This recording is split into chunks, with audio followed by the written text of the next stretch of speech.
Jadi guys, kita lagi menggoreng pak kari.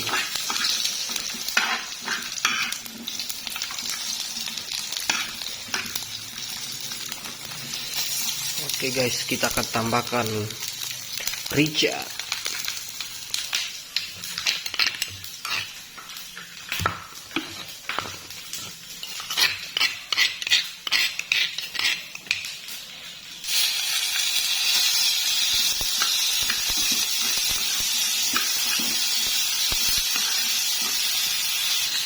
Rica kedua.